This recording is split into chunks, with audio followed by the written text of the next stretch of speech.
Hello everyone, स्वागत है आप सभी का टारगेट यूकेपीएससी के डेली न्यूज़ एनालिसिस में। तो मैं माफ़ी चाहूँगा, आज हम 3-4 दिन बाद मिल रहे हैं, लेकिन जो भी आपके इम्पॉर्टेंट न्यूज़ हैं वो पूर्ण तरीके से इस लेक्चर में कवर की जाएंगी। ठीक है, तो चाहे आप 15 तारीख की बात करो, 16 तारीख की बात करो, 17 तारीख की बात करो, और आज है 18 मार्च। ठीक है, तो इन 4 दिनों के न्यूज़ जितने भी इंपॉर्टेंट न्यूज़ हैं आपके प्रिलिमिनरी एग्ज़ाम के लिए, साथ साथ में मेंस के एग्ज़ाम के लिए, ठीक है, वो सारी के सारी न्यूज़ यहाँ पर इंक्लूड किए गए हैं।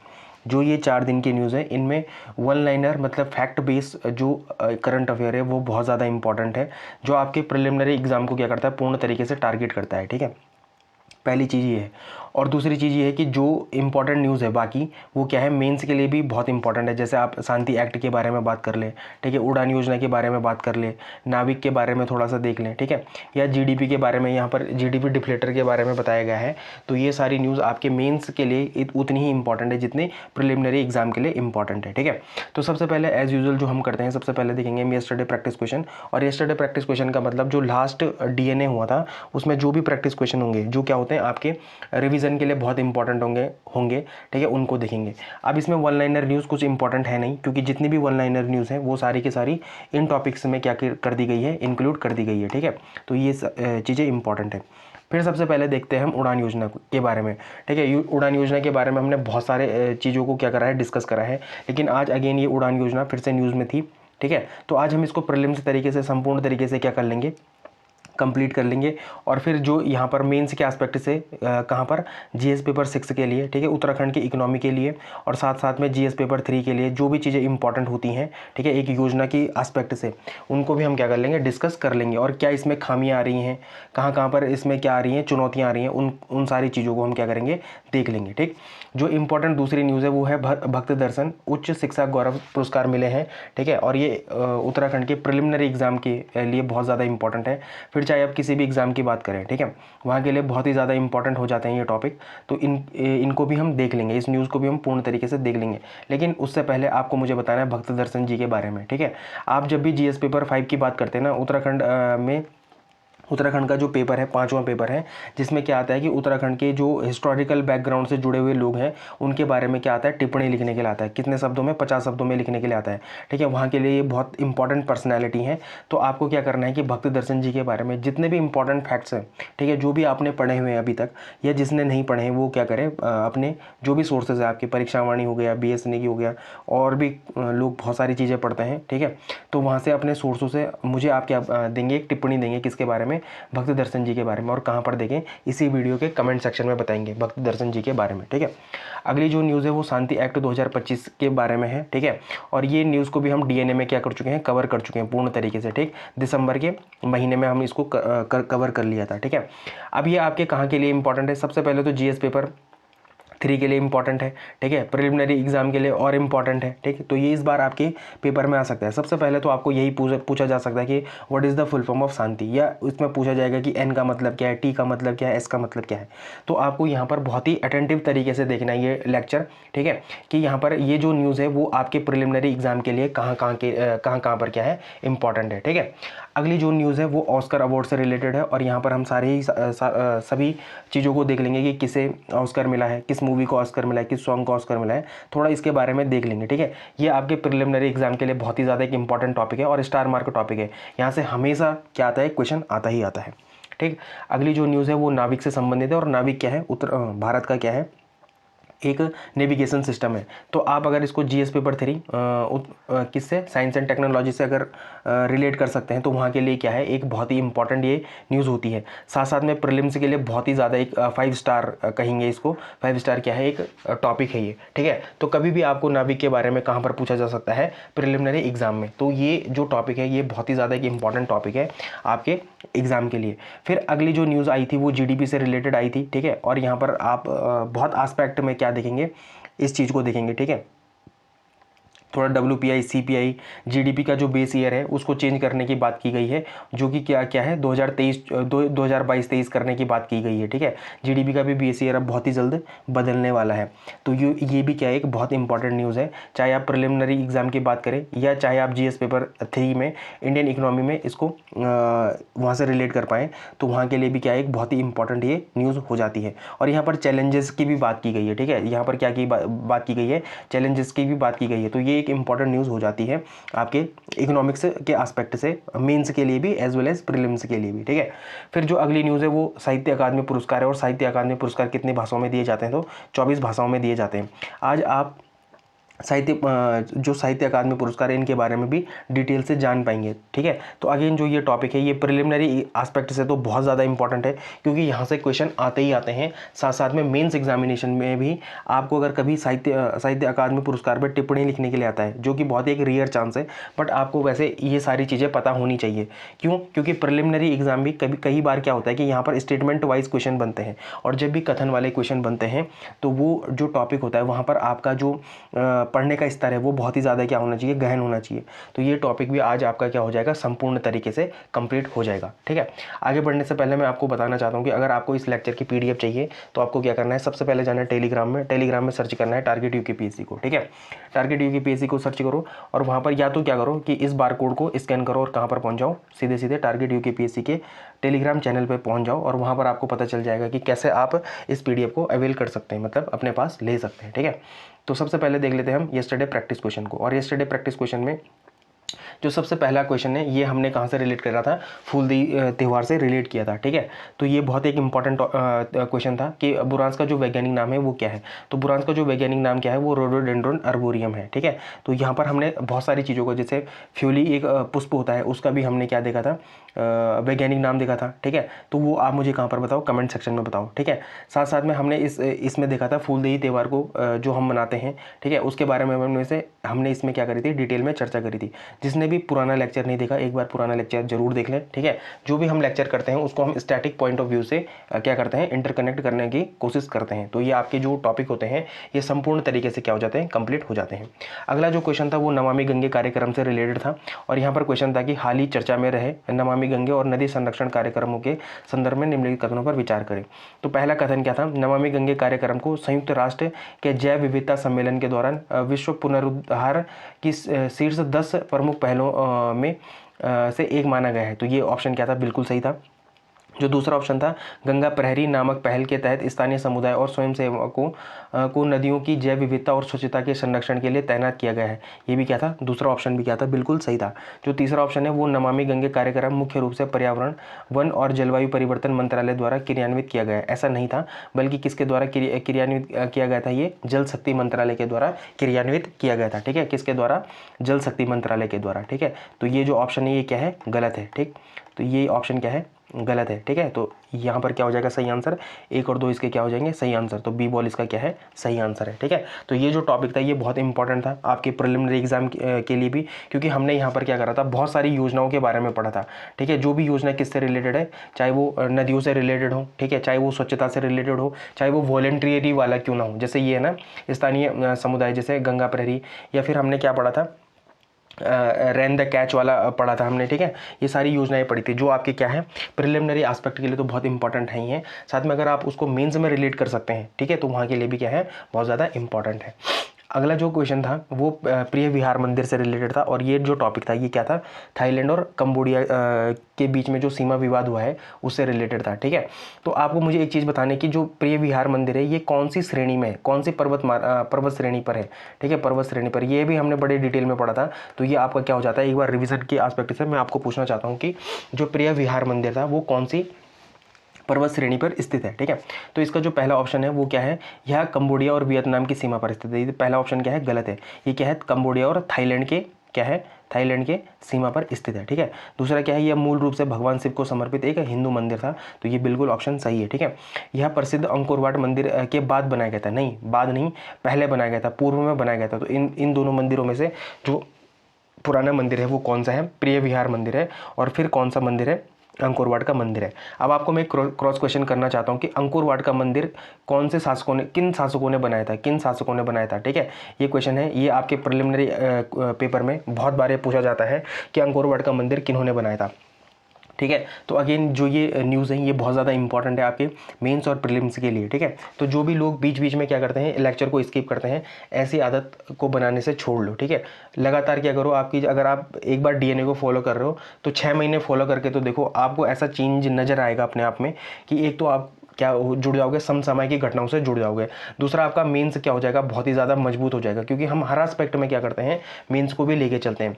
अब यहाँ से नई पहल शुरू करी है हमने, जो लास्ट डीएनए था वहाँ से हमने क्या करा कि अब हम टॉपिक को जो प्रीलिम्स के एस्पेक्ट से बहुत वास्ट तरीके से क्या कर रहे हैं, कवर कर रहे हैं। तो चाहे आप प्रीलिम्स की बात करो, चाहे आप मेंस की बात करो, आप इन जो टॉपिक हैं इनको कैसे कवर करते हो, तो होलिस्टिकली कवर करते हो, ठीक है।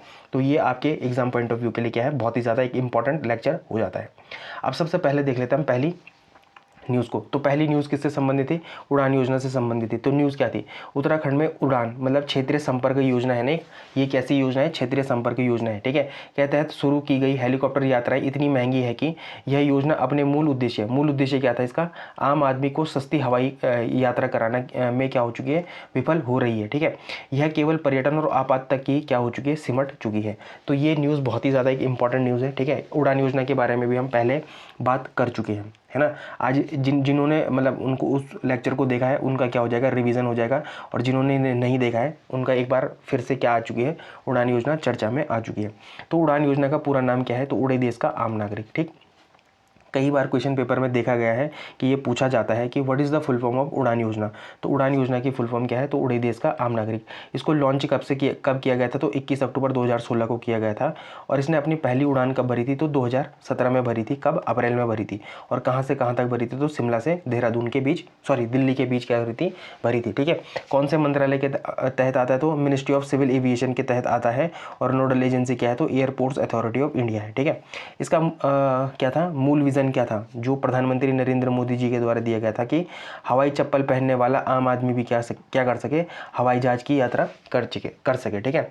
अब इसका कुछ क्या था, मेन ऑब्जेक्टिव क्या थे कि टियर 2 और टियर 3 के शहरों को क्या करना था, इसको नेटवर्क से जोड़ना था, ठीक है। दूसरी क्या चीज़ थी, ये कि ये अफोर्डेबिलिटी को क्या करती थी, एम करती थी कि मतलब ये आम आदमी के बजट में भी क्या हो, हवाई यात्रा करने वाली चीज़ें हों, ठीक है। फिर अनसर्व्ड और अंडर सर्व्ड एयरपोर्ट्स की बात थी। मतलब अनसर्व्ड किसे बोलते हैं, कि ऐसे हवाई अड्डे जहाँ से या तो कोई उड़ान नहीं होती, ठीक है, उसको क्या बोलते हैं, अनसर्व्ड बोलते हैं। और अंडर सर्व्ड किसे बोलते हैं, कि हफ्ते में बहुत कम उड़ानें होती हैं, उनको क्या बोलते हैं, उन अड्डों को क्या कहते हैं, उन हवाई अड्डों को क्या कहते हैं, उनको कहते हैं अनसर्व्ड, ठीक है। तो उन्हें क्या करना था, चालू करना था। मतलब ऐसे हवाई अड्डे जो कि क्या हो चुके हैं, एक तो पूर्ण तरीके से बंद हो चुके हैं। बंद इसका मतलब कि जहाँ से हवाई जहाज क्या नहीं बढ़ते, उड़ान नहीं बढ़ते, पहली चीज़। उनको क्या करना था, चालू करना था। दूसरी चीज़ किनको चालू करना था, जहाँ पर कभी कभार क्या होता है, उड़ानें भरी जाती हैं, तो इन दोनों को ही क्या करना था, चालू करना था, ठीक है। तो इसके ये मेन ऑब्जेक्ट थे। पहले क्या था, टियर 1 शहर को टियर 2 3 शहर से जोड़ना, मतलब इनको इंटरकनेक्ट करना। दूसरा था अफोर्डेबिलिटी, है ना, किफ़ायती सफ़र। और तीसरा था अनसर्व्ड और अंडर सर्व्ड एयरपोर्ट्स को क्या करना था, चालू करना था। लेकिन अब ये योजना काम कैसे करती थी, तो ये योजना दो तरीके से काम करती थी, ठीक है। सबसे पहले तो किराए की सीमा। तो इसमें किराए की सीमा क्या थी, कि इसमें शुरू में बोला गया था कि या तो 500 किलोमीटर या तो फिक्स्ड विंग विमान के 1 घंटे की यात्रा में कितना था, केवल और केवल 2500 तक का किराया था। और अगर आप हेलीकॉप्टर में 30 मिनट की यात्रा कर रहे हैं तो उसका भी किराया कितना था, तो 2500 रुपये किराया रखा गया था। फिर इसमें एक चीज़ और भी थी कि क्या थी, VGF मतलब वाइबिलिटी गैप फंडिंग। तो इसमें जो वाइबिलिटी गैप फंडिंग थी, उसमें क्या करती थी सरकार की, जो भी मतलब कंपनियों को क्या होता था, नुकसान होता था, तो सरकार उनको सब्सिडी के माध्यम से उनका क्या करती थी, नुकसान की भरपाई करती थी, ठीक है।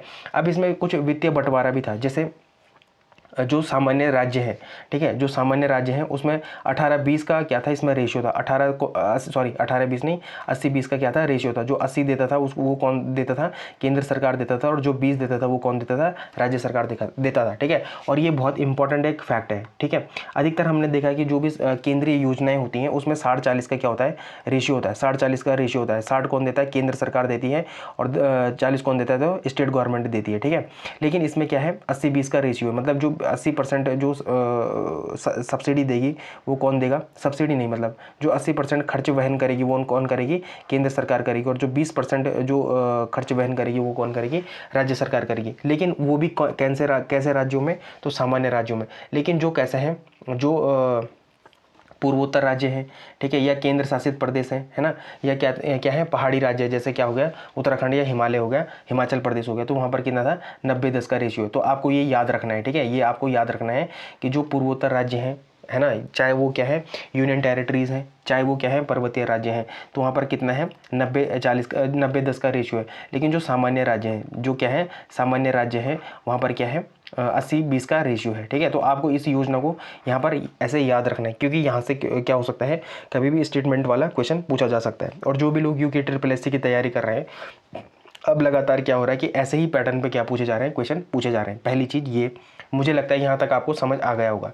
फिर इसमें क्या हुआ था कि उड़ान योजना के कुछ फेजेस बनाए गए थे, जैसे 1.0 हो गया, 2.0 हो गया, 3.0 हो गया, 4.0 हो गया, और जो अभी लेटेस्ट है वो क्या है 5.0 है। ठीक है, तो इसको भी एक बार आप क्या कर सकते हैं, पढ़ सकते हैं कि जो अंडर सेव क्या है अनसर्व्ड है या अंडर सर्व्ड है, उन अड्डों को क्या कर, उन पे क्या था इसका मुख्य फोकस था, जो हम पहले भी पढ़ चुके हैं यहाँ पर। ठीक है, यहाँ पर क्या था, ये जो उड़ान पहली उड़ान की जो पहली योजना थी, मतलब जो उड़ान 1.0 थी, उनका मेन फोकस क्या था कि जो अनसर्व्ड हवाई अड्डे हैं या जो अंडर सर्व्ड हवाई अड्डे हैं उनको चालू करना था। ठीक है, उनको जोड़ना था। जब दूसरा फेज़ आया उड़ान योजना का, तो उसमें क्या जोड़ा गया कि दुर्गम और पहाड़ी इलाकों को जोड़ने के लिए हेलीपैड्स बनाए गए। ठीक है, आपने देखा होगा कि कई जगहों में क्या बने, नए नए हेलीपैड्स बने थे। फिर जो तीसरा फेज़ आया इसमें क्या जोड़ा गया, इसको पर्यटन को बढ़ावा देने के लिए क्या बनाए गए, टूरिज्म रूट बनाए गए, सी प्लेन्स बनाए गए। ठीक है, इन सब चीज़ों को भी शामिल किया गया किसमें, तीसरे फेज़ में। फिर जो चौथे फेज़ में शामिल किया गया, उसमें क्या किन किन राज्यों को शामिल किया गया, तो जो पूर्वोत्तर के राज्य हो गए, जो पहाड़ी राज्य हो गए, या जो द्वीप है हमारे अंडमान निकोबार हो गया या लक्षद्वीप हो गया, उनको भी इसमें क्या करा गया, जोड़ा गया। अब जो नया जोड़ा गया था, जो लास्ट स्तर है इसका, अभी जो नवीनतम है उड़ान 5.0 या पाँचवां स्तर है, इसमें क्या बोला गया था कि इसमें 500 किलोमीटर की दूरी की सीमा को हटा दिया गया था, ताकि एयरलाइंस अब लंबी दूरी के क्षेत्रीय रूट को भी क्या कर सके, वहाँ पर उड़ान भर सके। ठीक है, तो ये सारी चीज़ें इंपॉर्टेंट है, लेकिन इसमें कुछ चैलेंजेस की भी बात की गई है। सबसे पहले तो जैसे क्या होता है कि पहाड़ी क्षेत्रों में उच्च संचालन लागत, मतलब कैसे, या तो देखो पहाड़ी क्षेत्रों में क्या हो जाता है, कभी कभी मौसम ख़राब हो जाता है ना, ईंधन महंगा होने के लिए छोटे हेलीकॉप्टर इस्तेमाल होने के कारण क्या होता है, प्रति यात्री जो लागत होती है वो बहुत ज़्यादा हो जाती है। ठीक है, अब इस मामले में क्या होता था कि जैसे ही लागत ज़्यादा हो गई, तो जो वाइबिलिटी गैप फंडिंग थी ना, वो भी क्या नहीं कर पाती थी, ऑपरेटरों को किराया नहीं भर पाती थी। ठीक है, हमने पढ़ा ना, जो वाइबिलिटी गैप फंडिंग थी, जिसमें सरकार क्या देती थी, सब्सिडी देती थी।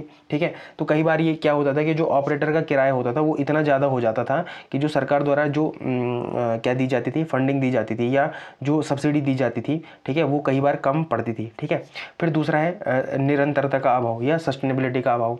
क्या करती थी सरकार आमतौर पर एक रूट पर 3 साल तक जो वाइबिलिटी गैप फंडिंग है वो देती थी। अक्सर देखा गया कि 3 साल बाद यह सब्सिडी मिलना क्या हो जाती थी, बंद हो जाती थी। तो एयरलाइंस घाटे का हवाला देकर उस रूट को क्या कर देती थी, बंद कर देती थी। और जब वो रूट बंद हो जाता था, फिर ये क्या है, एक चैलेंज है किसके लिए, उड़ान योजना के लिए।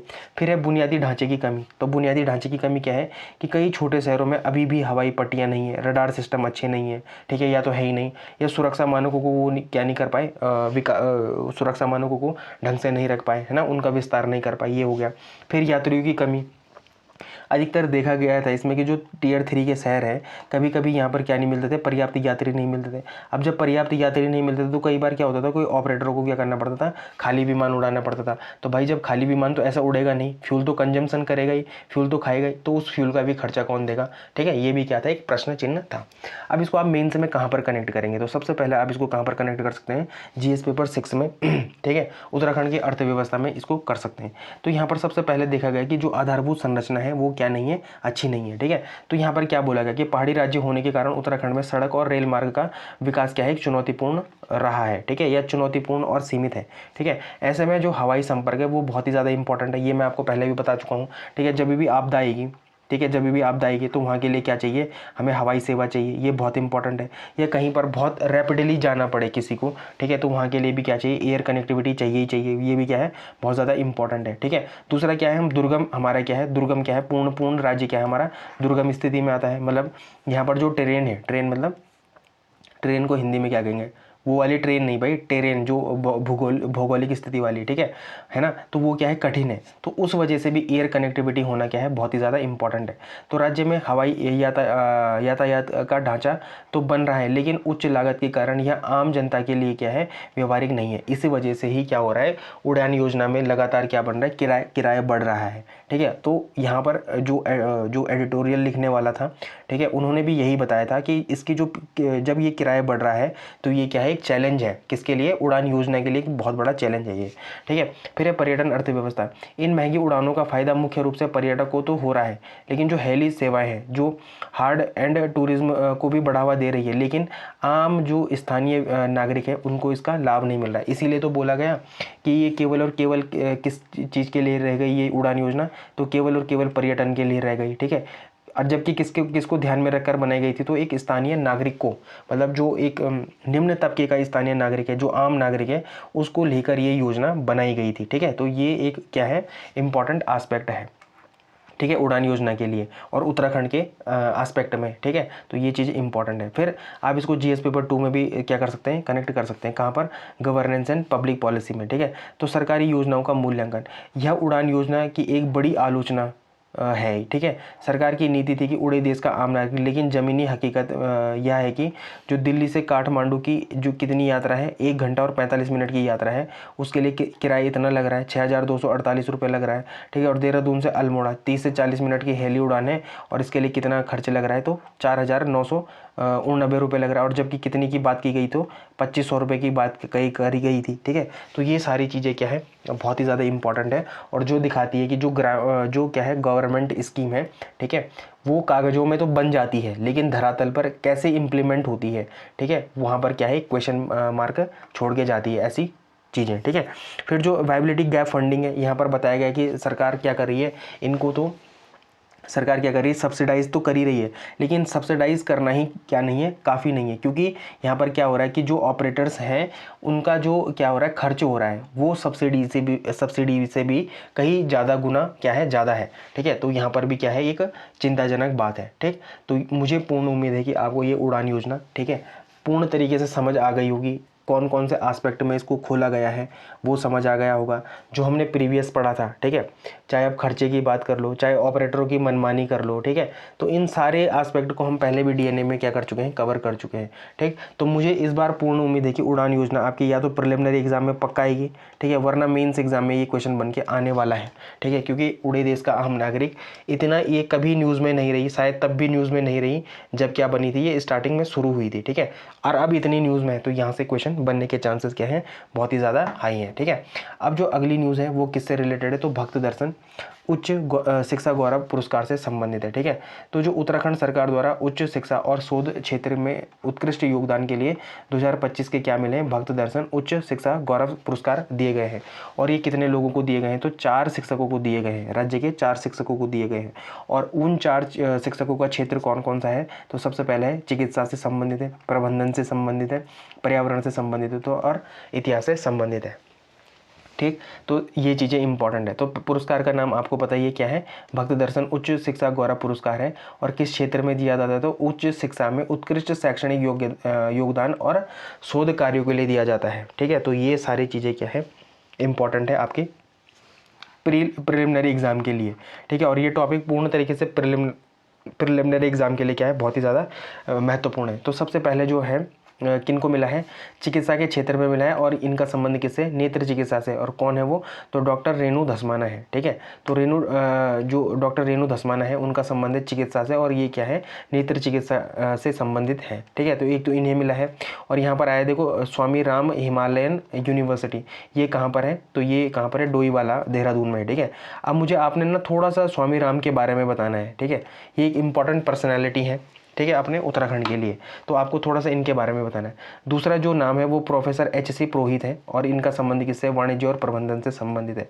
तो इन्हें भी क्या मिला है, भक्त दर्शन उच्च शिक्षा गौरव पुरस्कार मिला है। तीसरा किन्हें मिला है, तो डॉक्टर सुरेंद्र सिंह सुथार को मिला है, और इनका संबंध किससे, पर्यावरण विज्ञान से है, ठीक है। ठोस अपशिष्ट प्रबंधन, जो सॉलिड वेस्ट मैनेजमेंट होता है, वहाँ से क्या है, ये संबंधित है। अगला जो नाम आता है वो डॉक्टर शिवचंद्र सिंह रावत जी का आता है, और इनका संबंध कहाँ से, तो इनका संबंध गोपेश्वर से है। और ये इतिहास से मतलब, ठीक है, इतिहास भारत उत्तराखंड का इतिहास और वीर गाथाओं से संबंधित है। तो इन 4 लोगों को क्या मिला है, तो भक्त दर्शन उच्च शिक्षा गौरव पुरस्कार इन्हें क्या मिला है, जो आपके प्रिलिमिनरी एग्जाम के लिए क्या है, अति महत्वपूर्ण है। ठीक है, अब जो अगली न्यूज़ है वो शांति एक्ट 2025 से संबंधित है। ठीक, तो ये क्या है न्यूज़, इसके बारे में थोड़ा सा देख लेते हैं। तो शांति एक्ट 2026 के माध्यम से 25 के माध्यम से भारत अपने विशाल थोरियम भंडारों का उपयोग करके और परमाणु ऊर्जा क्षेत्र में निजी क्षेत्र की भागीदारी बढ़ाकर 2047 तक ऊर्जा स्वतंत्रता हासिल करने की दिशा में एक बड़ा कदम उठा रहा है। देखो सबसे इम्पोर्टेंट क्या है, अभी क्या हुआ है कि जो ईरान और इजराइल की कॉन्फ्लिक्ट हुई है, ठीक है, ईरान और इजराइल की कॉन्फ्लिक्ट हुई है, ठीक है, इसमें सबसे महंगा क्या हुआ है, अपना एलपीजी। ठीक है, यह जो अपना ऑयल है वो क्या हुआ है, बहुत महंगा हुआ है। एलपीजी क्या हुआ है, एलपीजी की किल्लतें आपको दिख रही हैं, ठीक है, परोक्ष रूप से और प्रत्यक्ष रूप से आपको दिख रही हैं। ठीक है, तो भारत क्या चाहता है, भारत अपने को क्या करना चाह रहा है, एनर्जी इंडिपेंडेंस में क्या करना चाह रहा है, एक महारत हासिल करना चाहता है। मतलब हमें क्या ना हो, कभी भी बाहरी देशों में ऊर्जा से संबंधित कोई ज़रूरत कभी पैदा ना हो सके। ठीक है, भारत इस एस्पेक्ट में काम कर रहा है। ठीक, अब आपने देखा ना कि शांति एक्ट को किस अच्छे टाइम पे, मतलब कितने अच्छे टाइम पे क्या कर दिया गया, पास कर दिया गया। ठीक है, ये दिसंबर के टाइम पे हमने डीएनए में पढ़ा था, दिसंबर के टाइम पे हमने डीएनए में पढ़ा था। और जो मुझे याद है कि 27, 28, 29, 30 के आसपास इन तारीखों में हमने क्या पढ़ा था, शांति विधेयक के बारे में देखा था, जहाँ पर हमने देखा था कि पहले शांति विधेयक क्या था, शांति विधेयक बोल रहा हूँ मैं, सॉरी, जो हमारा परमाणु ऊर्जा क्षेत्र था, ठीक है, जो परमाणु ऊर्जा क्षेत्र था वहाँ पर क्या था, सरकार का क्या थी, सरकार की मोनोपोली थी, सरकार का एकाधिकार था। लेकिन अब क्या हो चुका था, अब क्या हो चुका है इसमें कि अब निजी लोग भी क्या आ चुके हैं, इसमें पार्टिसिपेट कर रहे हैं। ठीक है, तो थोड़ा सा इसको प्रीलिम्स के एस्पेक्ट से देख लेते हैं। ठीक है, और फिर किसके एस्पेक्ट से देखेंगे, मेंस के एस्पेक्ट से देखेंगे। ठीक है, तो सबसे पहले शांति एक्ट 2025 के बारे में पढ़ते हैं। तो शांति का पूरा नाम क्या है, शांति की what is the full form of Shanti, तो sustainable harnessing and advancement of nuclear energy for transforming India act 2025। ये सीधे सीधे क्वेश्चन आपके पास आ सकता है।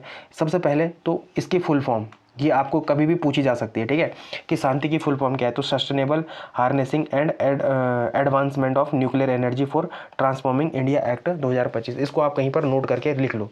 ठीक है, अब इसने जो ये एक्ट है ना, इसने 2 पुराने कानूनों को क्या करा था, स्थान लिया था। मतलब इसने 2 पुराने परमाणु कानूनों को क्या करा था, खत्म किया था।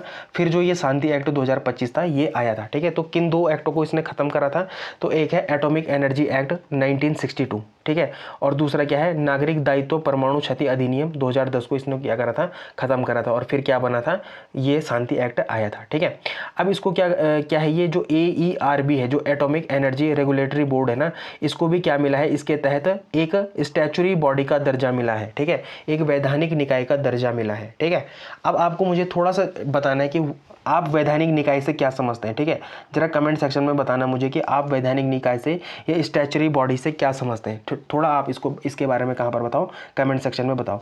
अब इस शांति एक्ट में क्या हुआ था कि निजी क्षेत्र की भी भागीदारी बढ़ी थी, तो थोड़ा सा इसके बारे में भी देख लेते हैं। अब प्राइवेट कंपनियां भी सरकार से लाइसेंस लेकर परमाणु ऊर्जा संयंत्र लगा सकती हैं, लेकिन यूरेनियम और थोरियम के खनन और संवर्धन पर भी अभी भी किसका पूरा का पूरा किसका एकाधिकार है, तो भारत सरकार का एकाधिकार है। इसका मतलब क्या है कि परमाणु ऊर्जा संयंत्र अब कौन लगा सकते हैं, प्राइवेट कंपनियां तो लगा सकती हैं, लेकिन जो इसके लिए इंपॉर्टेंट क्या है, यूरेनियम और थोरियम है, अभी भी इसकी जो माइनिंग हो गया या इसका जो इनरिचमेंट हो गया, ठीक है, या तो इसका खनन हो गया या इसका जो संवर्धन हो गया, उसका भी अधिकार अभी किसके पास है, केवल और केवल किसके पास है, तो वो किसके पास है, सरकार के पास है, भारत सरकार के पास है। ठीक है, आपको ये सारी चीज़ें मतलब आपने ध्यान में रखनी है। ठीक है, ये सारी चीज़ें आपको कभी भी कथन के रूप में कहाँ पर पूछी जा सकती है, तो आपके एग्जाम के लिए पूछी जा सकती हैं। अब थोड़ा ये देख लेते हैं, जो यूरेनियम है या थोरियम है, इसके बारे में जो भौगोलिक डेटा है इसके बारे में थोड़ा सा देख लेते हैं। तो थोरियम, वैसे तो थोरियम क्या होता है, भारत में बहुत ज़्यादा मिलता है। ठीक है, तो भारत के पास दुनिया का लगभग 25% या सबसे बड़ा क्या है, थोरियम का भंडार है। देखो ये बहुत सारे लोगों को पता नहीं होगा कि थोरियम का सबसे बड़ा भंडार कहाँ पर है, तो वो भारत में है। ठीक है, तो थोरियम का लगभग 25% जो भंडार है वो किसके पास है, अपने प्यारे भारत के पास है। ठीक है, यह मुख्य रूप से मोनोजाइट रेत में पाया जाता है। अब आपको मुझे एक चीज़ और बतानी कि उत्तराखंड में जो मोनोजाइट की चट्टानें पाई जाती हैं वो कौन से ज़िले में पाई जाती हैं, वो कौन कौन से ज़िलों में पाई जाती है। ये जो मैं कोई भी आपसे क्रॉस क्वेश्चन कर रहा हूँ ना, ये आपके एग्जाम पॉइंट ऑफ व्यू के लिए इक्वली क्या है, इंपॉर्टेंट है। ठीक है, प्रमुख स्थान क्या है, तो केरल का जो मालाबार तट है ये सबसे ज़्यादा प्रसिद्ध है किसके लिए, थोरियम के लिए। ठीक है, फिर तमिलनाडु हो गया, उड़ीसा हो गया और आंध्र प्रदेश में भी क्या मिलता है, थोरियम मिलता है। ठीक है, तो ये एक जो फैक्ट है ये आपके एग्जाम पॉइंट ऑफ व्यू के लिए क्या है, बहुत ही ज़्यादा स्टार मार्क वाला है, इसको आप कहीं पर नोट डाउन करके लिख लो। फिर दूसरा जो कंपोनेंट है वो क्या है, यूरेनियम है। ठीक है, तो थोरियम तो भारत के पास बहुत ज़्यादा है, लेकिन जितना ज़्यादा हमारे पास थोरियम है उतनी ही कमी हमारे पास किसकी है, यूरेनियम की है। और यूरेनियम को हम क्या करते हैं, आयात करते हैं। ठीक है, आयात करते हैं। ठीक है, तो ये इंपॉर्टेंट है। तो भारत में यूरेनियम की क्या है, कमी है। भारत अपनी ज़रूरतों का ज़्यादातर यूरेनियम कहाँ से आयात करता है, तो कजाकिस्तान से करता है, कनाडा से करता है और ऑस्ट्रेलिया से क्या करता है, आयात करता है लगभग। पर थोड़ा थोड़ा क्या होता है कि यूरेनियम भारत में मिलता है। सबसे पहले जादूगोड़ा से मिलता है, और जो जादूगोड़ा की खान है वो कहाँ पर है, झारखंड में। ये कई बार हमारे पीसीएस एग्जाम में पूछा भी जाता है कि जादूगोड़ा की खान कहाँ पर है। ठीक है, फिर है तुम्मलापल्ली। तुम्मलापल्ली कहाँ पर है, आंध्र प्रदेश में। और यहाँ पर क्या है, यूरेनियम की सबसे बड़ी खदान है भारत की।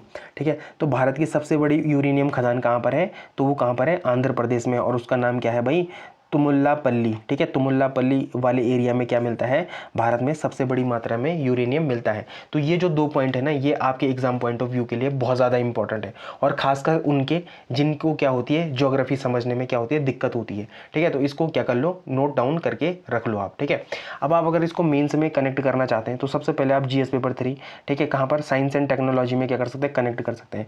और फिर कहाँ पर कर सकते हैं, जीएस पेपर 3 में इकोनॉमी एंड सोशल डेवलपमेंट में भी क्या कर सकते हैं, कनेक्ट कर सकते हैं। अब मेंस के लिए कैसे इंपॉर्टेंट है, सबसे पहले कभी भी आपके पास या तो ऐसे लिखने के लिए आएगा, ठीक है, ऐसे लिखने के लिए भी तो आ सकता है। ठीक है, ऐसे लिखने के लिए भी तो आ सकता है। ठीक है, या कई बार मेंस में क्वेश्चन आएगा कि भारत अपनी ऊर्जा सुरक्षा और 2047 का लक्ष्य क्या है, विकसित भारत का लक्ष्य है, को पूरा करने के लिए ऊर्जा क्षेत्रों में कौन कौन से कार्य कर रहा है। ठीक है, सरकार ऐसे कौन से कार्य कर रही है, ये ऐसे कौन सी योजनाएं चला रही हैं जिससे ऊर्जा सुरक्षा में हम क्या कर पाए, 2047 तक आत्मनिर्भर हो पाए। ठीक है, ऐसे क्वेश्चन पूछे जा सकते हैं। तो वहाँ पर के लिए क्या है, ये जैसे ये डेटा है ये क्या है, बहुत ज़्यादा इंपॉर्टेंट है। ठीक है, तो ऊर्जा सुरक्षा और 2047 तक का लक्ष्य क्या है, तो सरकार ने 2047 तक 100 गीगावाट, ठीक है, 100 गीगावाट परमाणु ऊर्जा क्षमता हासिल करने का लक्ष्य रखा है। ठीक है, देखो ये भी बड़ा इंपॉर्टेंट है, ये कहीं पर भी आपको पूछा जा सकता है कि भारत ने या भारतीय सरकार ने 2047 तक कितने गीगावाट परमाणु ऊर्जा क्षमता हासिल करने का लक्ष्य रखा है, तो 100 गीगावाट परमाणु ऊर्जा हासिल करने का लक्ष्य रखा है। अभी वर्तमान टाइम पे कितना है, तो 8 गीगावाट के आसपास हम हैं। ठीक है, वर्तमान में लगभग 800 मिली गीगावाट है ना, या 8 गीगावाट के आसपास हम हैं। भारत को अपनी बढ़ती आर्थिक जरूरतों के लिए स्वच्छ ऊर्जा की क्या है, आवश्यकता है। और ये आप आज भी देखते ही आ रहे हैं कि हम पूर्ण तरीके से क्या है, जो तेल हो गया या ऊर्जा हो गया, वो हम किन देशों पे मतलब वो हैं, आश्रित हैं, तो गल्फ कंट्रीज़ पे आश्रित हैं। ठीक है, फिर यूरेनियम की सीमाएं बनाम थोरियम का लाभ, तो थोरियम तो भारत के पास क्या है, बहुत ज़्यादा है। ठीक है, यानी कि पूर्ण विश्व का 25% किसके पास है, भारत के पास है। लेकिन यूरेनियम उतना ही क्या है, भारत के पास कम है। तो भारत अपनी परमाणु ऊर्जा के लिए आयातित यूरेनियम पर निर्भर है। दुनिया में यूरेनियम सीमित है, लेकिन भारत के पास दुनिया का सबसे बड़ा क्या है, थोरियम भंडार है। इसलिए थोरियम आधारित रिसाइकलिंग की ओर बढ़ना भारत को ऊर्जा के मामले में आत्मनिर्भर बनाएगा। ठीक है, तो ये पॉइंट भी क्या है, आपके लिए बहुत ज़्यादा इंपॉर्टेंट है। फिर इसी से रिलेटेड है कि शांति एक्ट का 2025 का महत्व क्या है, तो यह एक्ट परमाणु ऊर्जा के दरवाजे पब्लिक और प्राइवेट सेक्टर, शिक्षाविदों और इंडस्ट्री के लिए भी खोलता है। इससे इस क्षेत्र में एकाधिकार मतलब क्या होती है, सरकार की मोनोपोली क्या होती है, खत्म होती है। रिसर्च और इनोवेशन बढ़ेगा और फंडिंग में जो कमी है वो भी क्या होगी, दूर होगी।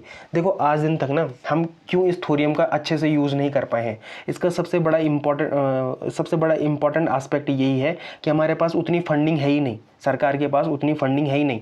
लेकिन जैसे ही ये प्राइवेट सेक्टर के लिए खुला, ठीक है, तो हमारे पास क्या होगी, फंडिंग भी क्या हो जाएगी, पर्याप्त हो जाएगी। और जैसे ही फंडिंग क्या होगी, पर्याप्त होगी, तो हम क्या कर सकते हैं, इसका संवर्धन कर सकते हैं।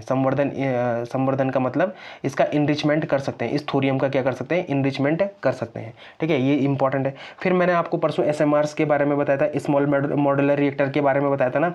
ठीक है, और ये कहाँ पर बताया था, लास्ट DNA में बताया था। ठीक है, अब ना आप इस DNA को हवा में मत लिया करो। मतलब अगर मैंने आपको स्मॉल मॉड्यूलर रिएक्टर बनाया तो अपनी बुद्धि को इतना संकीर्ण मत करना कि केवल और केवल स्मॉल मॉड्यूलर रिएक्टर पढ़ लिया है तो वहीं पर कहानी खत्म है। नहीं, उसको आप अलग अलग जगहों में क्या करो, कनेक्ट करने की कोशिश करो। ठीक है, तो यहाँ पर ठीक है, तो जो हमारे FBRs हैं या जो इस SMRs हैं, जो हम क्या कर रहे हैं स्मॉल मॉड्यूलर रिएक्टर की और क्या कर रहे हैं, लगातार क्या कर रहे हैं, अपनी योजनाओं को बना रहे हैं। वो क्या दिखाता है कि सरकार क्या चाहती है कि SMR पर ज़्यादा फोकस करना चाहती है रादर देन किसके, जो ट्रेडिशनल हमारे पास क्या है, परमाणु वो है हमारे पास। ठीक है, जहाँ से हम परमाणु ऊर्जा को क्या करते हैं, बिजली में चेंज करते हैं। ठीक है, तो ये यहाँ से हम क्या करना चाह रहे हैं, हम इस स्मॉल मॉड्यूलर रिएक्टर में क्या करना चाहते हैं, अपने को बदलना चाहते हैं। तो जो फास्ट ब्रीडर्स रिएक्टर है या जो स्मॉल मॉड्यूलर रिएक्टर है के विकास पर जोर दिया है सरकार ने। अभी मैंने आपको परसों बताया भी था कि 2025-26 के बजट में SMR पर क्या करा है, फोकस करा है, स्मॉल मॉड्यूलर रिएक्टर पर फोकस करा है। प्राइवेट सेक्टर के साथ मिलकर थोरियम और HALEU मतलब हाई SA लो इनरिचमेंट यूरेनियम ईंधन का उपयोग करके नए रिएक्टर विकसित किए जा सकते हैं। ठीक है, तो ये क्या है, एक इंपॉर्टेंट एस्पेक्ट है अपनी ऊर्जा जरूरतों को कंप्लीट करने के लिए। ठीक है, और सरकार का मेन फोकस किन पे, SMR पे।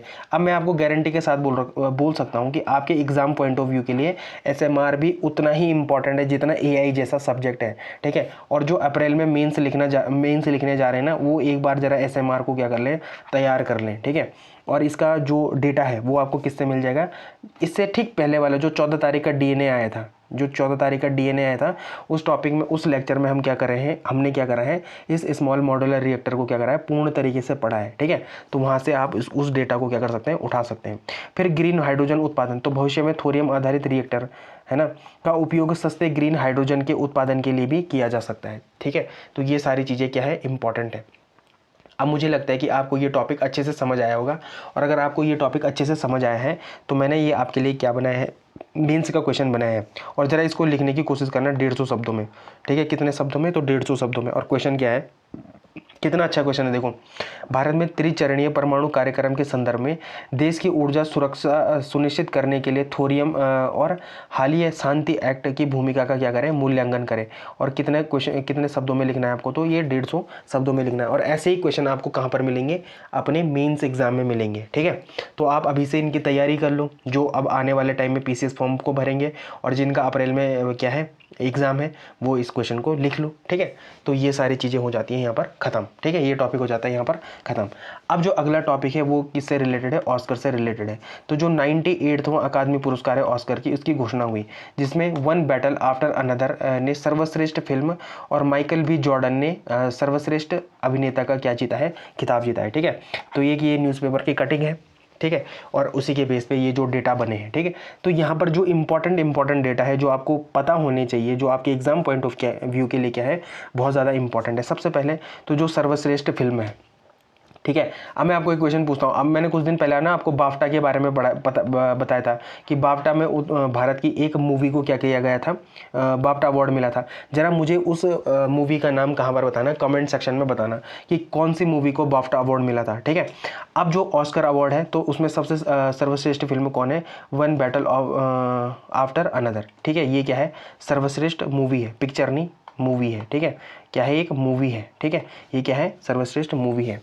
बेस्ट डायरेक्टर का अवार्ड किसे मिला है, तो पॉल थॉमस एंडरसन को मिला है। ठीक है, पॉल थॉमस एंडरसन को मिलता है। और उन्होंने भी कौन सी मूवी बनाई थी, तो उन्होंने कौन सी मूवी के लिए डायरेक्ट किया था, वन बैटल आफ्टर अनदर के लिए वो किया था। ठीक है, फिर सर्वश्रेष्ठ अभिनेता कौन है, तो माइकल B. जॉर्डन। तो देखो, एक तो ये स्टार मार्क है, ये आपको याद होना चाहिए। एक वन बैटल आफ्टर अनदर आपको याद होना चाहिए, ये आपसे पूछा जा सकता है। फिर सर्वश्रेष्ठ अभिनेत्री कौन है, जेसी बकले है। ठीक है, ये भी क्या है, एक इंपॉर्टेंट फैक्ट है, ये भी आपको क्या पूछा जाएगा, ये क्वेश्चन में पूछा जाएगा। ठीक है, तो ये क्या है, माइकल B. जॉर्डन है, इनकी फोटो ये है। ठीक है, एक बार इसको देख लो। और ये क्या है, ये क्या है, जेसी बकले हैं, इनकी फ़ोटो को आप यहाँ पर देख सकते हो। तो ये क्या है, बेस्ट एक्टर है, और ये क्या है, बेस्ट एक्ट्रेस है। ठीक है, ये नाम आपसे पूछे जा सकते हैं। फिर सर्वश्रेष्ठ सहायक अभिनेता शॉन पेन। ठीक है, क्या है, शॉन पेन, ये भी कौन सी मूवी से रिलेटेड है, तो वन बैटल आफ्टर अनदर के लिए है। सर्वश्रेष्ठ इंटरनेशनल फीचर तो कौन है, सेंटिमेंटल वैल्यू। ठीक है, वो कौन सी मूवी है, तो वो है सेंटिमेंटल वैल्यू के लिए। ठीक है, बेस्ट डॉक्यूमेंट्री फीचर तो मिस्टर नोबडी अगेंस्ट पुतिन। ठीक है, ये कौन है, बेस्ट डॉक्यूमेंट्री फीचर है। ठीक है, फिर बेस्ट ओरिजिनल सॉन्ग कौन है, गोल्डन है। ठीक है, फिल्म के पॉप डिमोन हंटर्स के लिए है। ठीक है। तो ये सारी चीज़ें तो इंपॉर्टेंट नहीं है। सबसे इंपॉर्टेंट है बेस्ट मूवी के लिए पूछा जाता है, बहुत ज़्यादा पूछा जाता है पेपर में, ठीक है। बेस्ट अभिनेता हो गया या बेस्ट एक्ट्रेस हो सकती है, यहाँ से आपको क्वेश्चन पूछे जा सकते हैं, ठीक है। और बाकी अगर कोई भारत के एस्पेक्ट में होता तो वहाँ से आपके पास क्वेश्चन बन के आ सकता था। बट फिलहाल आपको ये 3 फैक्ट्स क्या होने चाहिए, याद होने चाहिए, ठीक है। तो बेस्ट फिल्म कौन है, वन बैटल आफ्टर अनदर, एक बार रिवीजन कर लेते हैं। सर्वश्रेष्ठ मूवी कौन, सर्वश्रेष्ठ अभिनेता कौन है, तो माइकल बी जॉर्डन है, ठीक है। और सर्वश्रेष्ठ एक्ट्रेस कौन है, तो जेसी बकेल, ठीक है। ये कौन है, जेसी बकेल। तो ये एक टॉपिक और आपका समाप्त होता हुआ, ठीक है। तो मुझे पूर्ण उम्मीद है कि आपको ऑस्कर विनर्स के बारे में भी क्या हो चुकी है, पूरी जानकारी पता चल चुकी है, ठीक है। अब जो अगला टॉपिक है वो नाविक के संदर्भ में है, और ये एक मोस्ट इंपॉर्टेंट टॉपिक है आपका प्रीलिम्स के लिए, तो बहुत इंपॉर्टेंट है ये। साथ में जीएस पेपर 3 के लिए साइंस एंड टेक्नोलॉजी में आपके पास कभी भी नाविक के बारे में मेंस में क्वेश्चन बन सकता है, ठीक है। इसकी प्रोबेबिलिटी भी उतनी है जितनी एआई से बनने की क्वेश्चन की चांसेस हैं, ठीक है।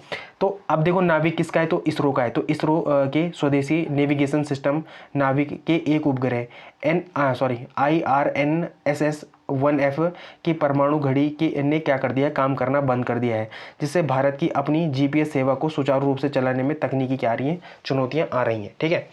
अब कुछ चीज़ें हैं ना जो आपके एग्जाम पॉइंट ऑफ व्यू के लिए क्या है, बहुत ज़्यादा इंपॉर्टेंट है।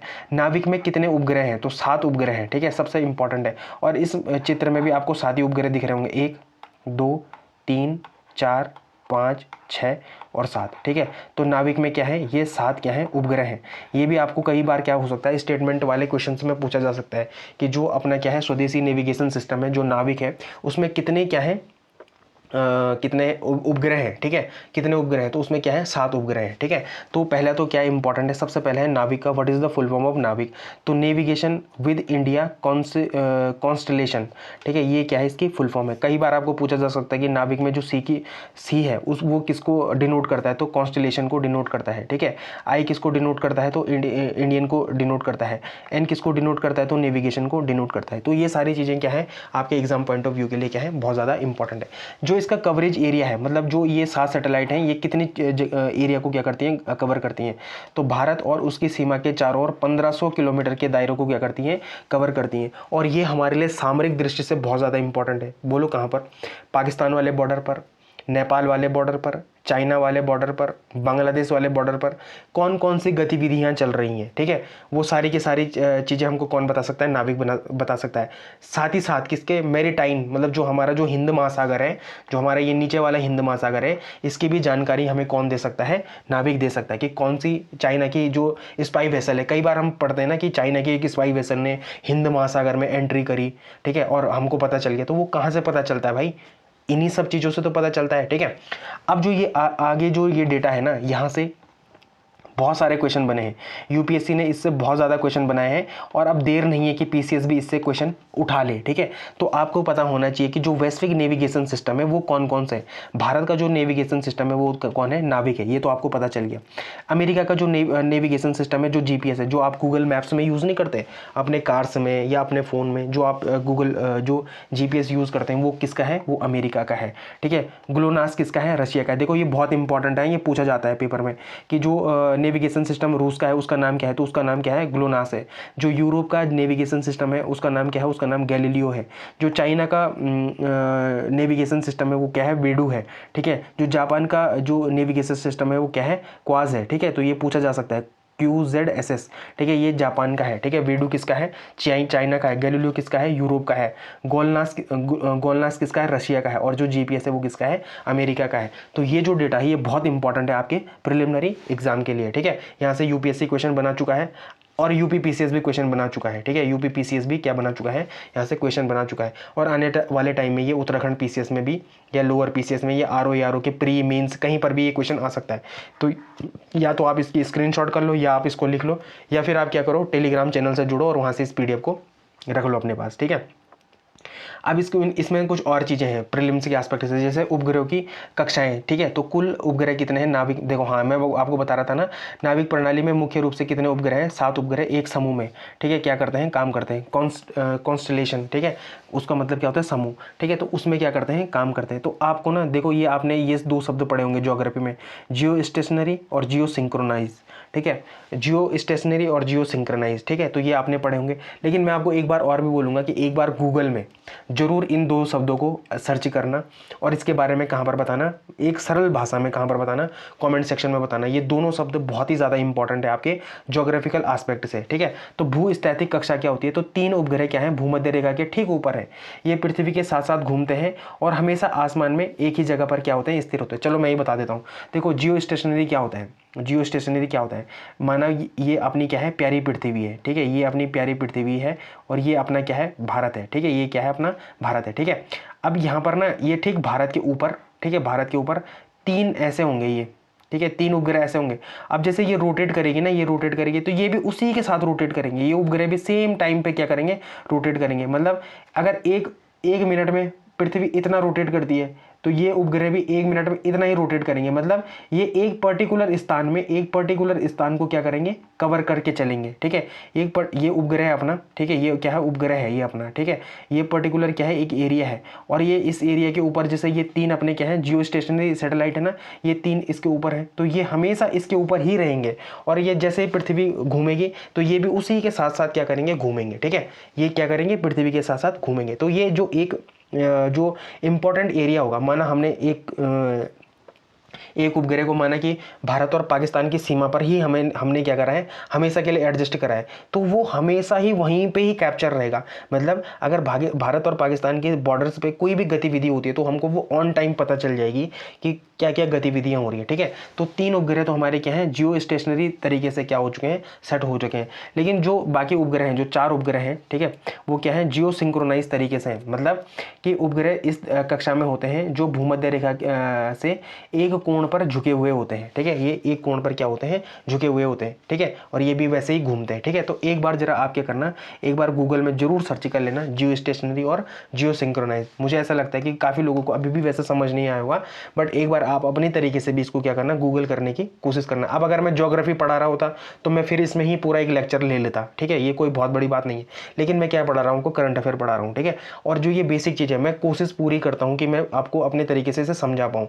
लेकिन अगर कभी भी समझ नहीं आ पाता है, या तो आप कमेंट सेक्शन में मेरे को वो क्वेरी छोड़ दो, या फिर आप क्या करो, एक बार टेलीग्राम से जुड़ो, टारगेट यूकेपीएससी से जुड़ो, वहाँ पर आपको मेरा क्या मिल जाएगा, यूज़र नेम मिल जाएगा, तो आप मुझे क्या कर सकते हैं, डायरेक्ट मैसेज कर सकते हैं, ठीक है।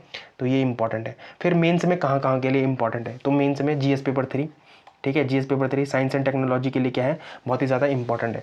तो जो नाविक है हमारा, वो क्या है, यह भारत का अपना क्षेत्रीय नेविगेशन सिस्टम है जिसे देश के मुख्य भूमि और उसकी सीमाओं से 1500 किलोमीटर दूर तक सटीक स्थान लोकेशन डेटा प्रदान करने के लिए डिज़ाइन किया गया है, ठीक है। तो आज मुझे लगता है कि आपको नाविक के बारे में अगर किसी ने सुना भी नहीं होगा तो उसे पूर्ण तरीके से पता चल गया होगा कि नाविक क्या होता है, ठीक है। और किसी को अगर थोड़ा सा कन्फ्यूज रहा होगा नाविक में, तो आज उसकी भी सारी जिज्ञासाएँ क्या हो चुकी हैं, ख़त्म हो चुकी हैं या अब हो जाएंगी, ठीक है। अब इसके साथ कुछ चुनौतियाँ भी हैं, ठीक है। और कुछ चुनौतियाँ क्या है, जैसे अभी क्या हुआ है कि एक एटॉमिक क्लॉक ने क्या कर दिया, काम करना बंद कर दिया है। तो जैसे एटॉमिक क्लॉक क्या कर देगी, काम करना बंद कर देगी, तो जो वहाँ से वो डेटा भेजता है उसमें क्या आ जाएगी, फिर रुकावट आ जाएगी, ठीक है। तो ये इंपॉर्टेंट है। तो सबसे पहले हार्डवेयर विफलता, तो नेविगेशन के लिए समय की एकदम सटीक गणना आवश्यक है जो एटॉमिक क्लॉक से होती है। इन घड़ियों का बार बार ख़राब होना क्या करता है, सबसे बड़ी इसमें क्या है, एक बाधा है। जैसे क्या हुई थी, पहले ये वाली हुई थी, ठीक है, IRNSS 1A हुई थी, अब क्या हुई है, 1F हुई है, ठीक है। तो ये एक चुनौती है। दूसरा है उपग्रहों की उम्र, तो बढ़ती पीढ़ी के उपग्रह जैसे 1A 1B 1C अपना 10 साल का चक्कर क्या कर चुके हैं, पूरा भी कर चुके हैं, ठीक है। अब इनकी उम्र कम हो, मतलब ख़त्म होने की कगार पर है। फिर फिर इसरो को क्या करना पड़ेगा, और उपग्रहों को ऊपर भेजना पड़ेगा। तो ये सारी चीज़ें इंपॉर्टेंट है। फिर प्रक्षेपण में असफलता, रिप्लेसमेंट के लिए भेजे गए कुछ उपग्रह जैसे 2018 में IRNSS 1H और हाल ही में क्या भेजा था हमने, NVS 2 भेजा था, तो वो अपनी सही कक्षा में क्या नहीं हो पाए, स्थापित नहीं हो पाए और विफल हो गए, ठीक है। जरा मुझे जो ना NVS 2 मतलब जो नेविगेशन सिस्टम सैटेलाइट जो 02 थी अपनी, जो किसने भेजी थी, इसरो ने भेजी थी। मुझे ज़रा डेट बताना कि कब भेजी थी, डेट बताना कि ये कब भेजी थी और कौन से ईयर में भेजी थी, ठीक है। ये यहाँ से क्वेश्चन कभी भी आ सकता है आपके पास, स्टेटमेंट वाइज क्वेश्चन कभी भी आ सकता है, ठीक है। फिर यहाँ पर कुछ और भी चीज़ें हैं, जैसे इसरो के समाधान और भविष्य की क्या रणनीति है। तो स्वदेशी एटॉमिक क्लॉक, ठीक है, नई पीढ़ी के NVS उपग्रहों जैसे NVS-1 में इसरो द्वारा स्वदेश में विकसित एटॉमिक क्लॉक का इस्तेमाल किया जा रहा है, ठीक है। L1 बैंड का उपयोग भी है यहाँ पर। नए उपग्रहों में मौजूदा L5 और S बैंड के साथ L1 फ्रिक्वेंसी जोड़ी गई है। यह वही फ्रिक्वेंसी है जिसका उपयोग अमेरिका GPS में करता है। इससे स्मार्ट वॉच और आम स्मार्टफोन में नाविक का उपयोग करना क्या हो जाएगा, आसान हो जाएगा, ठीक है। और हम क्या चाहते हैं कि अब हम अपने फ़ोनों में क्या ना करें, यूज़ GPS ना करें, ठीक है। इससे क्या होता है कि बाहर के देशों के पास अपना जो अपने लोगों का डेटा है वो बाहर जाता है, जिससे क्या हो सकती है, आने वाले टाइम में समस्याएं हो सकती हैं। और इस समस्या से क्या है, आप रूबरू तो हैं ही, ठीक है। ये सारी चीज़ें क्या है, इंपॉर्टेंट है, ठीक है। तो यहाँ पर सरकार क्या कर रही है, सरकार बोल रहा हूँ सॉरी, इसरो क्या कर रही है कि ऐसे तकनीक का यूज़ कर रही है जो क्या हो सके, जो अपने लोगों के अपने लोग भी क्या कर पाएँ, यूज़ कर पाएँ, ठीक है। जैसे स्मार्टफोन में या कहाँ पर, स्मार्टफोन में, ठीक है, या स्मार्ट वॉच में, ठीक है, नेविगेशन के लिए। तो मुझे पूर्ण तरीके से उम्मीद है कि आपको ये टॉपिक पूर्ण तरीके से क्लियर होगा और मैंने बहुत अच्छे से समझाने की कोशिश करी है आपको नाविक के बारे में। अब आपके पास ये MCQ है, आपको क्या करना है, इसका कमेंट सेक्शन में क्या करना है, आंसर करना है, ठीक है। तो ये एक बहुत ही इंपॉर्टेंट एक टॉपिक था जो क्या हो चुका है, ख़त्म हो चुका है। अब जो अगला टॉपिक है वो GDP गणना से संबंधित है, ठीक है। तो कोई वो क्या है, टॉपिक क्या है, देखा मतलब न्यूज़ क्या है। भारत में मुख्य आर्थिक सलाहकार ने उस हालिया रिपोर्ट का क्या करा है, खंडन किया है या विरोध किया है, जिसमें दावा किया गया था कि भारत अपनी GDP सकल घरेलू उत्पाद को वास्तविक से अधिक बता रहा है। सरकार ने स्पष्ट किया है कि GDP गणना के तरीके इस्तेमाल के लिए जो किए गए डिफलेटर और डेटा स्रोत पूरी तरह से क्या है, तार्किक और क्या है, सही है, ठीक है। अब इस टॉपिक से ना बहुत सारे और बहुत इंपॉर्टेंट क्या बनते हैं, प्रीलिम्स के क्वेश्चन बन सकते हैं, ठीक है। सबसे पहले आपको GDP के ही बारे में पूछा जा सकता है कि GDP किसे कहते हैं, ठीक है। तो वैसे मुझे पता है कि बहुत सारे लोगों को पता होगा कि GDP किसे कहते हैं, ठीक है, लेकिन फिर भी एक जनरल व्यू के लिए, ठीक है।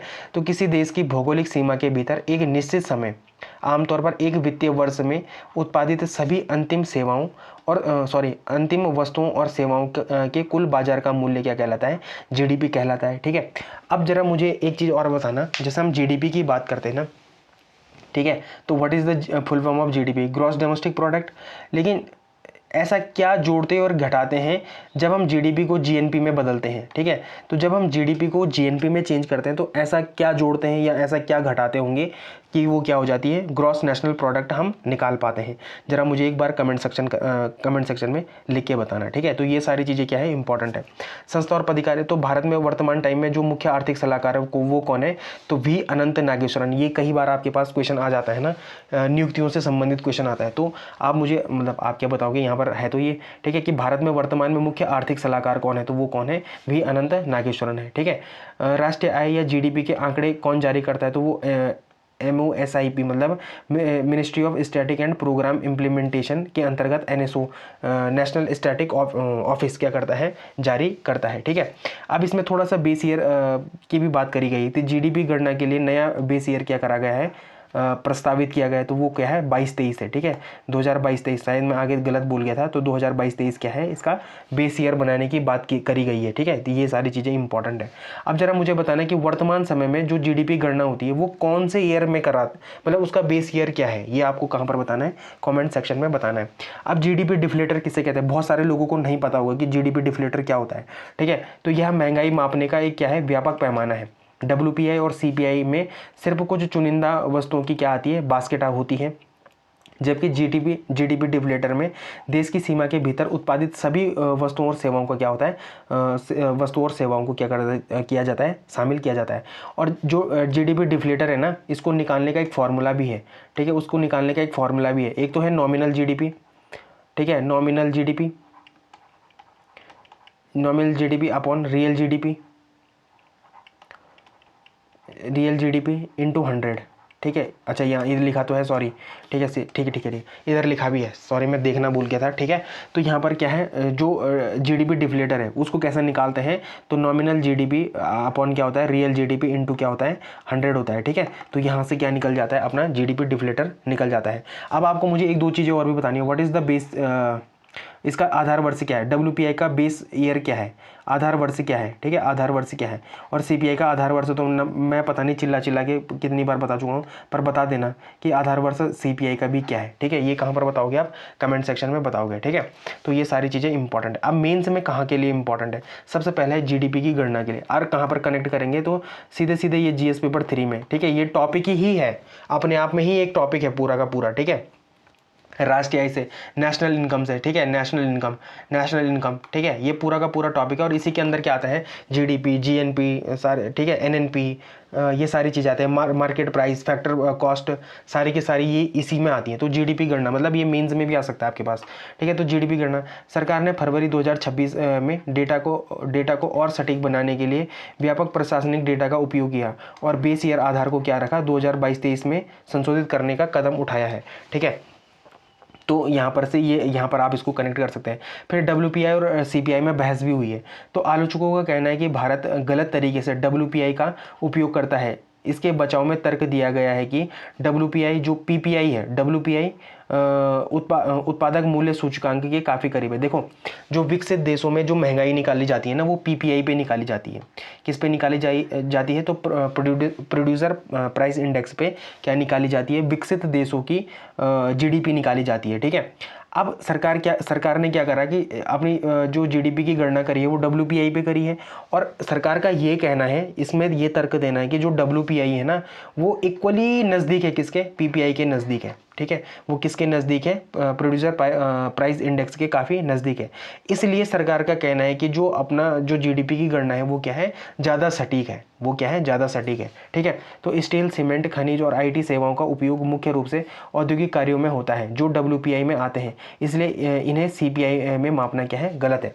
तो यहाँ पर जो अपना जो इसके तर्क में बचाव दे रहे हैं कि किसमें, जो अपनी GDP काउंट है वो WPI में क्या करी है, काउंट करी है। उनका ये कहना है कि उसमें जैसे स्टील हो गया, सीमेंट हो गया, खनिज हो गया और जो भी IT सेवाएं हैं वो किस में आती है, WPI में आती हैं। इसलिए वो जो हमने GDP की गणना करी है वो किस में करी है, WPI में करी है, ना कि किस में करी है, CPI में करी है, ठीक है। ये समझ आ गया होगा। फिर यहाँ पर औपचारिक बनाम अनौपचारिक मतलब फॉर्मल और इनफॉर्मल सेक्टर की भी बात है। तो भारतीय अर्थव्यवस्था में अनौपचारिक क्षेत्र का बहुत बड़ा हिस्सा है।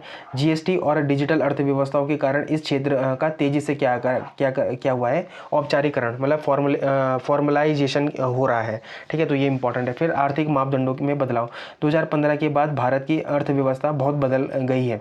अब ऊर्जा की खपत या बैंक क्रेडिट पैसे पारंपरिक मापदंड भारत में उभरते ग्लोबल कैपेसिटी सेंटर्स और डिजिटल सेवाओं की वृद्धि को सही नहीं माप पाते, ठीक है। तो ये सारी चीज़ें क्या है, इंपॉर्टेंट है, ठीक। तो इसमें थोड़ा सा क्या हुआ है कि आर्थिक मापदंडों में भी क्या हुआ है, बदलाव हुआ है, ठीक। अब मुझे पूर्ण उम्मीद है कि आपको ये समझ आया होगा, ठीक है। अगर नहीं भी समझ आया है तो मैं आपको ये एक बार और भी समझा दूंगा बाद में। लेकिन ये वैसे जो मेंस के एस्पेक्ट है ना, ये तब आपके समझ आएगा जब आपके क्या हो जाएंगे, कोर कॉन्सेप्ट क्या होंगे, क्लियर होंगे, तभी आपके क्या आएगा, ये समझ आएगा। वरना मतलब इसको समझना थोड़ा टफ तो है, मतलब इसमें कोई वो नहीं है, ठीक है। तो इसको समझना क्या है, थोड़ा टफ तो है, पर मैंने अपनी तरफ से क्या करी है, पूरी कोशिश तो करी है, ठीक है। अब देखते हैं अगली न्यूज़ को, और ये लास्ट न्यूज़ है आज की, ठीक है। और ये जो न्यूज़ है ये आपके एग्जाम पॉइंट ऑफ व्यू के लिए क्या है, बहुत ही ज़्यादा इंपॉर्टेंट है, ठीक। तो यहाँ पर क्या हुआ है कि साहित्य अकादमी पुरस्कार मिले हैं। और साहित्य अकादमी पुरस्कार कितने भाषाओं में मिलते हैं, तो 24 भाषाओं में मिलते हैं, ठीक है। कितने भाषाओं में मिलते हैं, तो 24 भाषाओं में क्या होते हैं, मिलते हैं, ठीक है, ठीक।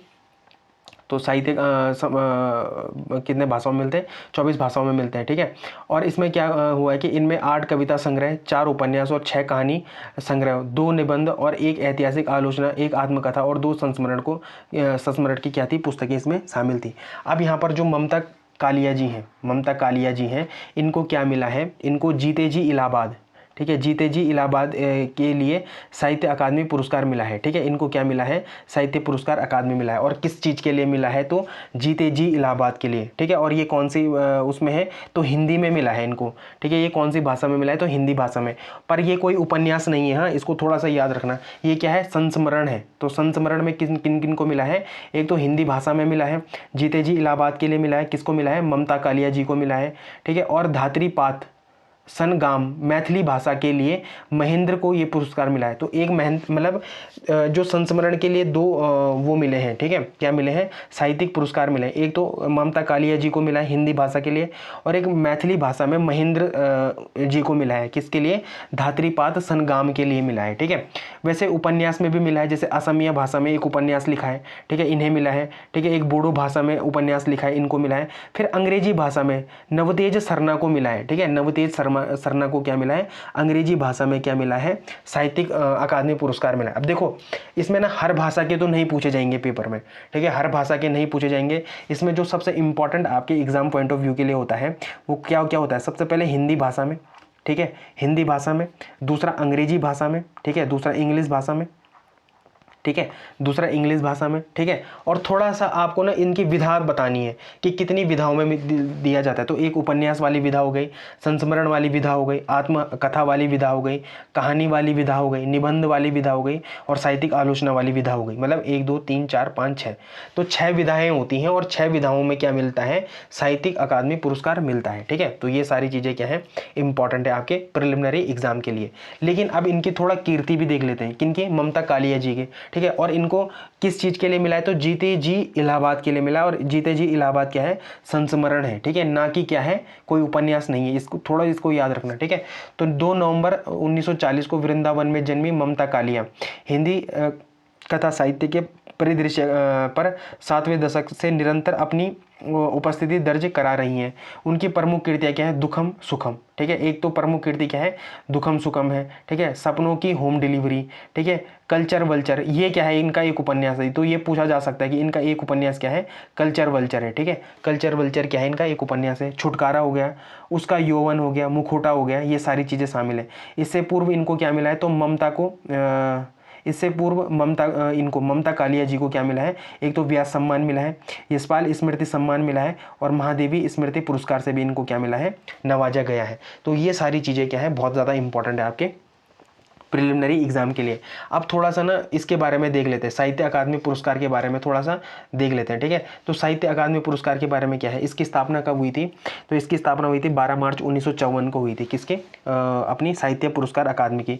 पहला पुरस्कार कब मिला था, तो 1955 में मिला था। और किन को दिया गया था, तो 1955 में माखनलाल चतुर्वेदी को उनकी काव्य रचना हिम तरंगणी को के लिए उनको दिया गया था। तो कई बार पेपर में आ सकता है आपके कि हिम तरंगणी के लेखक कौन है, तो कौन है, माखनलाल चतुर्वेदी है। और माखनलाल चतुर्वेदी को क्या मिला था, तो पहला क्या मिला था, साहित्य अकादमी पुरस्कार मिला था। ठीक है, तो ये सबसे एक तो इम्पॉर्टेंट फैक्ट है ही है। ठीक है, और कब मिला था, 1955 में मिला था। तो ये एक मोस्ट इंपॉर्टेंट फैक्ट है जो आपके एग्जाम पॉइंट ऑफ व्यू के लिए क्या है, बहुत ज़्यादा इंपॉर्टेंट है। और इसकी स्थापना कब हुई थी, तो 12 मार्च 1954 को क्या हुई थी, साहित्य अकादमी पुरस्कारों की क्या हुई थी, स्थापना हुई थी। ठीक है, अब कितनी भाषाओं में मिलता है, तो 24 भाषाओं में मिलता है। 22 भाषा तो जो हमारी अनुसूची, जो हमारे संविधान की क्या है, 8वीं अनुसूची है, उसमें है। ठीक है, और 22 भाषा तो वो है। ठीक है, अब इसमें देखो जो ये 8वीं अनुसूची है ना, इसमें कितनी बार संशोधन हुआ है, तो 3 बार संशोधन हुआ है।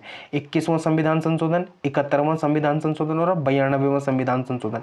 ठीक है, अब आपको मुझे बताना है कि 21वें संविधान संशोधन में कौन सी भाषा जोड़ी गई, 71वें में कौन सी जोड़ी गई, और 92वें संविधान संशोधन में कौन सी भाषा जोड़ी गई। ठीक है, तो 22 भाषा तो वो हो गई, और 2 अन्य भाषा अंग्रेजी और राजस्थानी। तो 24 भाषाओं में क्या दिया जाता है, ये पुरस्कार दिया जाता है।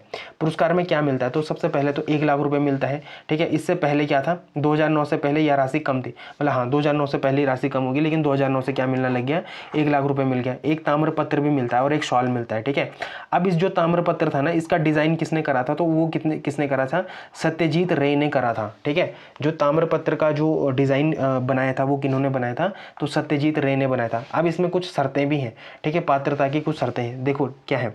लेखक अनिवार्य रूप से क्या होना चाहिए, भारत का नागरिक होना चाहिए। ठीक है, जिस कृति किताब रचना के लिए पुरस्कार दिया जा रहा है उसका प्रकाशन पुरस्कार वर्ष से ठीक 5 वर्ष के भीतर हुआ होना चाहिए, ठीक है, ठीक पहले के 5 वर्ष के भीतर, मतलब 2025 में पुरस्कार के लिए 2019 से 23 के बीच की घटना होनी चाहिए, उसके बीच की रचना होनी चाहिए, न कि घटना, ठीक है। तो ये आपको याद रखना है कि जब भी कीर्ति मिलेगी तो उससे ठीक पहले 5 वर्षों के भीतर उसकी क्या होना चाहिए, प्रकाशन होना चाहिए उस किताब का, ठीक है।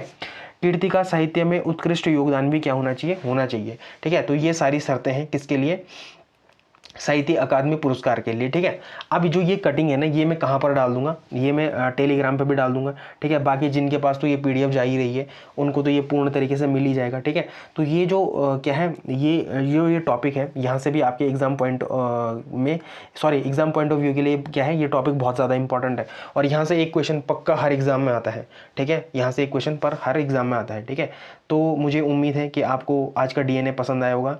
अगर आपको आज का डीएनए पसंद आया है तो आपको क्या करना है, लाइक शेयर सब्सक्राइब कमेंट जरूर करना है। और हाँ, अगर जिसको भी ये पीडीएफ चाहिए तो वो क्या करें, टेलीग्राम के टारगेट यूकेपीएससी के टेलीग्राम चैनल से जरूर जुड़ जाए, ठीक है। वहाँ पर आपको पता चल जाएगा कि आप इस पीडीएफ को कैसे अवेल कर सकते हैं, ठीक है।